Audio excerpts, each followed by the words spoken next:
नमस्कार, दिव्य हिमाचल टीवी देख रहे हैं आप। मैं हूं आपके साथ साक्षी राजपूत। इस न्यूज बुलेटिन में नजर डालेंगे हिमाचल प्रदेश के अभी तक की कुछ बड़ी खबरों पर। सबसे पहले हेडलाइंस। आ गया सुप्रीम कोर्ट का फैसला, 31 मई से पहले हर हाल में करवाने होंगे पंचायत चुनाव। शिमला में सर्वदलीय बैठक का बहिष्कार, भाजपा ने प्रदेश सरकार पर झूठ बोलने का जड़ा आरोप। विधानसभा सत्र से पहले फिर बुलाई सर्वदलीय बैठक, 16 फरवरी को होगी मीटिंग। एचआरटीसी को जल्द मिलेगी 297 नई इलेक्ट्रिक बसें, 36 जगह ट्रायल की योजना। आरएलए बिलासपुर वाहन पंजीकरण फर्जीवाड़ा, 2020 से अब तक रजिस्टर्ड सभी रजिस्ट्रेशन की जांच शुरू। हिमाचल के स्कूलों में 10वीं से 12वीं कक्षा तक लागू होगा फॉर्मेटिव असेसमेंट सिस्टम।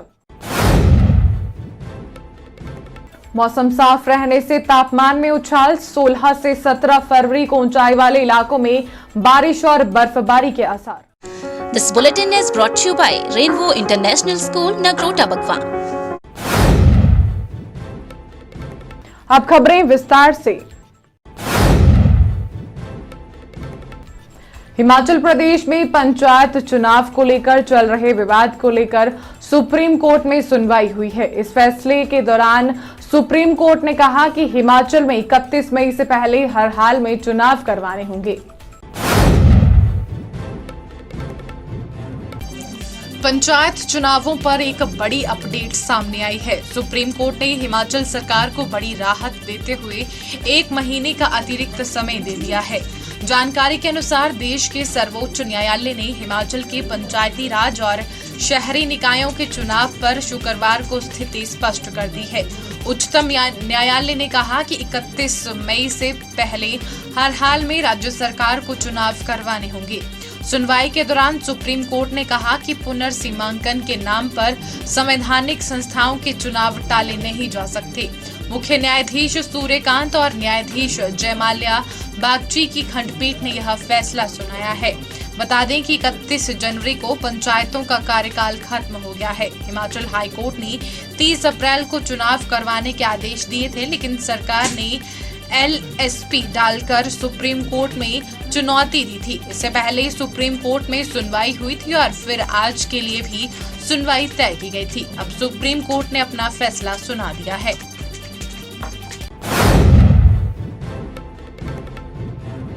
हिमाचल की ब्यूटीज का इंतजार होगा खत्म। अगर फैशन है आपकी लैंग्वेज और स्पॉटलाइट आपका सपना, तो याद रखिए ये सिर्फ एक पेजेंट नहीं, ये है एक पहचान। मिस हिमाचल 2026 ऑडिशंस शुरू हो रहे हैं 16 फरवरी से 28 फरवरी तक। अगर आपकी उम्र है 28 से 27 साल तो हो जाइए तैयार अपनी किस्मत को स्टेज पर लाने के लिए। अपने नजदीकी ऑडिशन वेन्यू पर आइए, ऑन द स्पॉट रजिस्ट्रेशन कीजिए। इस बार जीतने वाली डिवास को मिलेगा कैश प्राइज और उसी के साथ एक्सक्लूसिव मॉडलिंग असाइनमेंट्स भी और एक शाइनिंग फ्यूचर भी। तो किस बात की है देर, अभी करें register.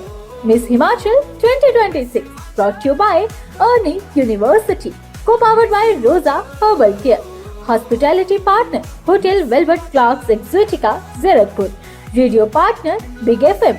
For more details, follow our Instagram page @Miss Himachal Official. Miss Himachal 2026, because queens are not made, they rise.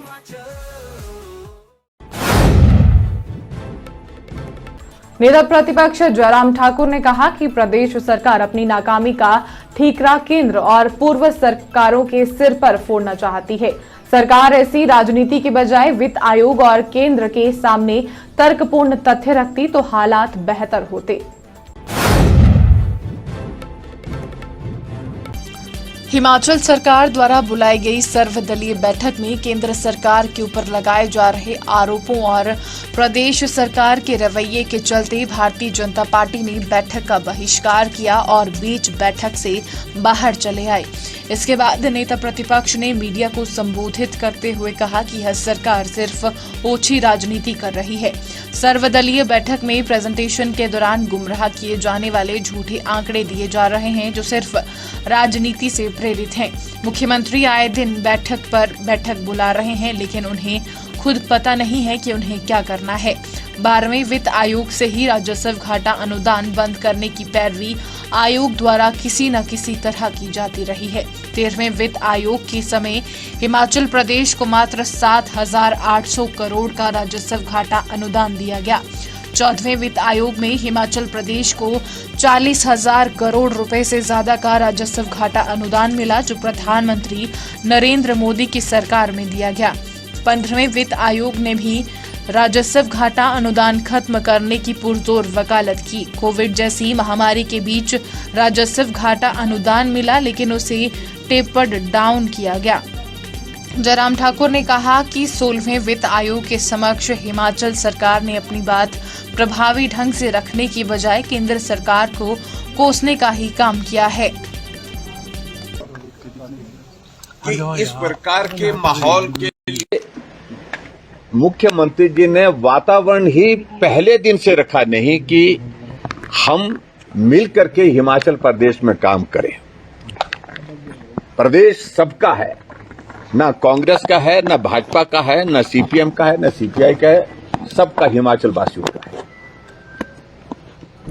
फिर भी हम हिमाचल हित को लेकर के सरकार का पक्ष क्या है रेवेन्यू डेफिसिट ग्रांट पर आपने विचार क्या किया है, इस सारी चीज को जानने के लिए आज इस बैठक में शामिल हुए।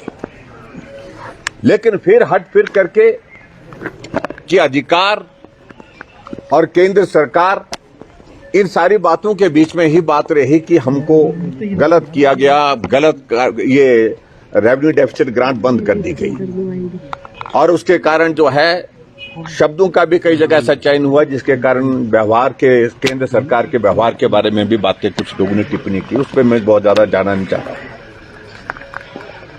लेकिन हमारा मत बड़ा स्पष्ट पहले दिन से है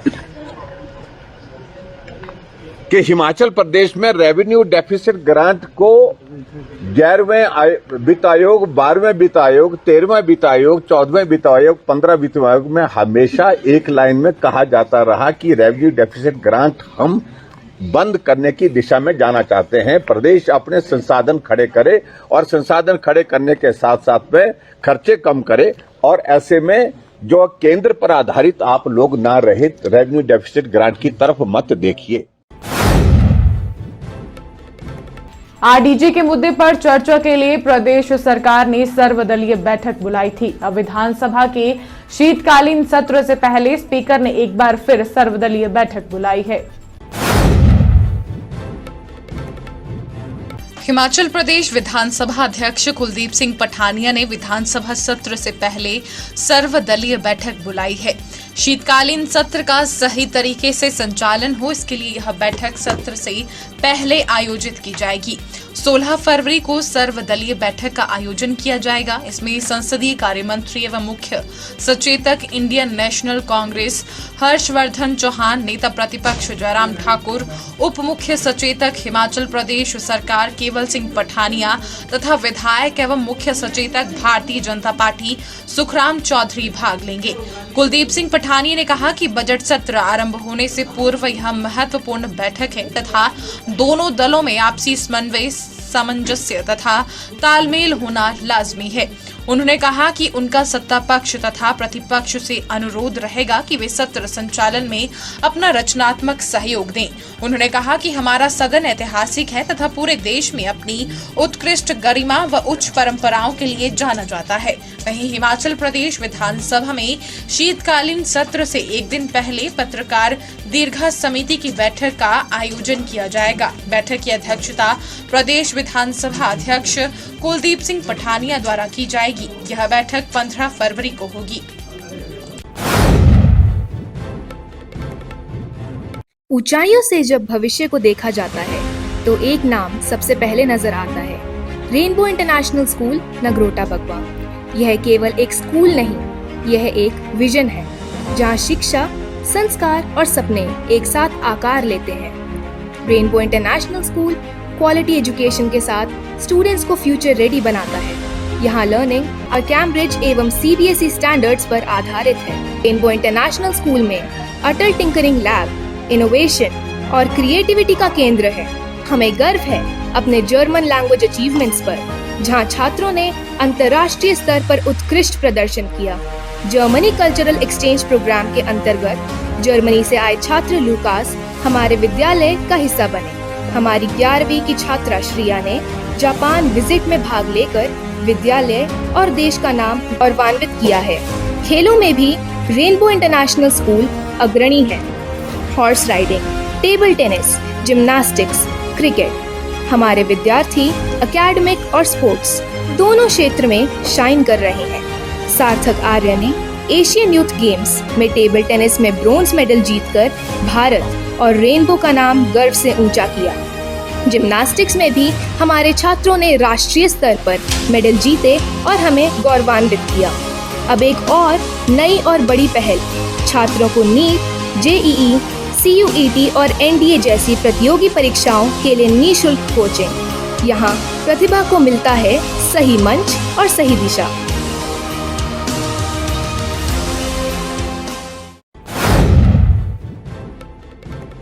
HRTC के बेड़े में जल्द ही 297 नई इलेक्ट्रिक बसें शामिल होंगी। अप्रैल तक बसों की आपूर्ति की जाएगी। इलेक्ट्रिक बस के सफल संचालन के लिए राज्य के विभिन्न क्षेत्र सोलन, शिमला, बिलासपुर में ट्रायल पूरा किया गया है। HRTC के बेड़े में जल्द ही 297 नई इलेक्ट्रिक बसें शामिल होने जा रही हैं। निगम ने इन बसों की खरीद के लिए खरीद आदेश जारी कर दिया है और जल्द ही डिलीवरी प्रक्रिया शुरू होगी। निगम प्रबंधन के अनुसार अप्रैल 2026 तक बसों की आपूर्ति की जानी है। इन दिनों प्रदेश के 36 अलग अलग क्षेत्रों में इलेक्ट्रिक बस के ट्रायल की योजना है, ताकि भौगोलिक परिस्थितियों और मार्गों के अनुसार आवश्यक तकनीकी सुधार किए जा सकें। ट्रायल के दौरान प्राप्त अनुभवों के आधार पर कंपनी को आवश्यक दिशा निर्देश दिए जाएंगे, ताकि बसें हिमाचल की कठिन भौगोलिक परिस्थितियों के अनुरूप पूरी तरह अनुकूल पाई जा सकें। इन बसों की खरीद पर आने वाला पूरा खर्च राज्य सरकार वहन करेगी। इलेक्ट्रिक बस के सफल संचालन के लिए राज्य के विभिन्न क्षेत्र सोलन, शिमला, बिलासपुर में ट्रायल पूरा किया गया। वहीं राज्य के अन्य क्षेत्रों में अभी ट्रायल होना बाकी है। निगम प्रबंधन के अनुसार राज्य के अलग अलग 36 स्थानों पर इस बस का ट्रायल किया जाएगा, ताकि भविष्य में होने वाली परेशानियों से पहले निपटा जा सके। RLA ब्रांच सदर बिलासपुर में सामने आई कथित वाहन पंजीकरण फर्जीवाड़े को लेकर प्रशासन ने जांच तेज कर दी है। प्रशासन ने वर्ष 2020 से अब तक पंजीकृत किए गए सभी वाहनों की चरणबद्ध तरीके से विस्तृत वेरिफिकेशन शुरू कर दी है। RLA ब्रांच सदर बिलासपुर में सामने आए कथित वाहन पंजीकरण फर्जीवाड़े को लेकर प्रशासनिक स्तर पर अब जांच प्रक्रिया तेज कर दी गई है। प्रशासन ने वर्ष 2020 से अब तक पंजीकृत किए गए सभी वाहनों की चरणबद्ध तरीके से विस्तृत वेरिफिकेशन शुरू कर दी है। जांच का मुख्य उद्देश्य यह स्पष्ट करना है कि किन किन मामलों में नियमों की अनदेखी कर वाहन फर्जी तरीके से पंजीकृत किए गए और इससे सरकारी राजस्व को कितना नुकसान हुआ है। जांच कार्य के लिए SDM सदर की अध्यक्षता में एक कमेटी गठित की गई है। जांच रिपोर्ट में सामने आए तथ्यों के आधार पर आगामी कार्रवाई सुनिश्चित की जाएगी। जानकारी के अनुसार जांच टीम बाहरी राज्यों के यहां रजिस्टर्ड वाहनों के पंजीकरण से जुड़े सभी दस्तावेजों का सूक्ष्म परीक्षण कर रही है। विशेष रूप से उन मामलों को प्राथमिकता दी जा रही है जिनमें निर्धारित शुल्क से कम राशि लेकर पंजीकरण किए जाने की आशंका जताई गई है। ऐसे मामलों में फीस निर्धारण, जमा राशि और रजिस्ट्रेशन प्रक्रिया का आपसी मिलान किया जा रहा है। यदि जांच के दौरान यह सामने आता है कि किसी वाहन की पंजीकरण फीस कम ली गई थी, तो संबंधित वाहन स्वामी से संपर्क कर शेष राशि जमा करवाने के निर्देश दिए जाएंगे। शिक्षा बोर्ड ने परीक्षा पैटर्न बदलने की योजना बनाई है। इससे रट्टा प्रणाली से मुक्ति मिलेगी। इस नई योजना के तहत इसी सत्र से सिलेबस का चरणबद्ध विभाजन किया जाएगा। हिमाचल प्रदेश स्कूल शिक्षा बोर्ड ने प्रदेश के सरकारी और निजी विद्यालयों में शिक्षा के स्तर को अधिक सुदृढ़ और गुणवत्तापूर्ण बनाने के लिए एक बड़ा क्रांतिकारी निर्णय लिया है।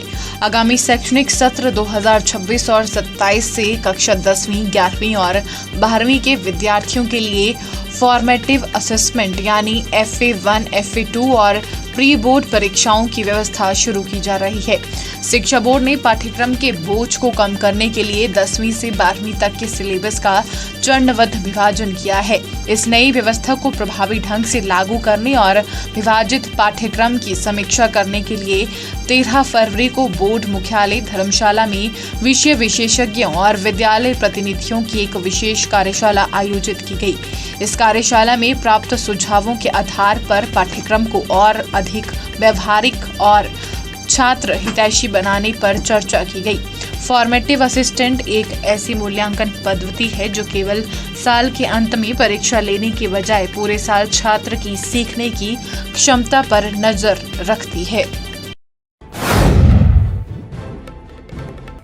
बीते कुछ दिनों से प्रदेश भर में मौसम साफ रहने से तापमान में बढ़ोतरी देखी जा रही है। हालांकि अभी भी सुबह शाम काफी ठंड है। वहीं आने वाले दिनों में प्रदेश के ऊंचाई वाले इलाकों में बारिश और बर्फबारी का पूर्वानुमान लगाया जा रहा है।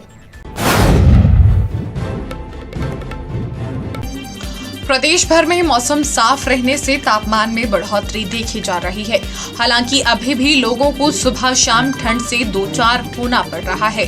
इसके साथ ही आने वाले दिनों में मौसम विभाग ने प्रदेश के ऊंचाई वाले इलाकों में बारिश और बर्फबारी का पूर्वानुमान लगाया है। विभाग का कहना है कि प्रदेश में 2 दिन बाद पश्चिमी विक्षोभ सक्रिय होगा।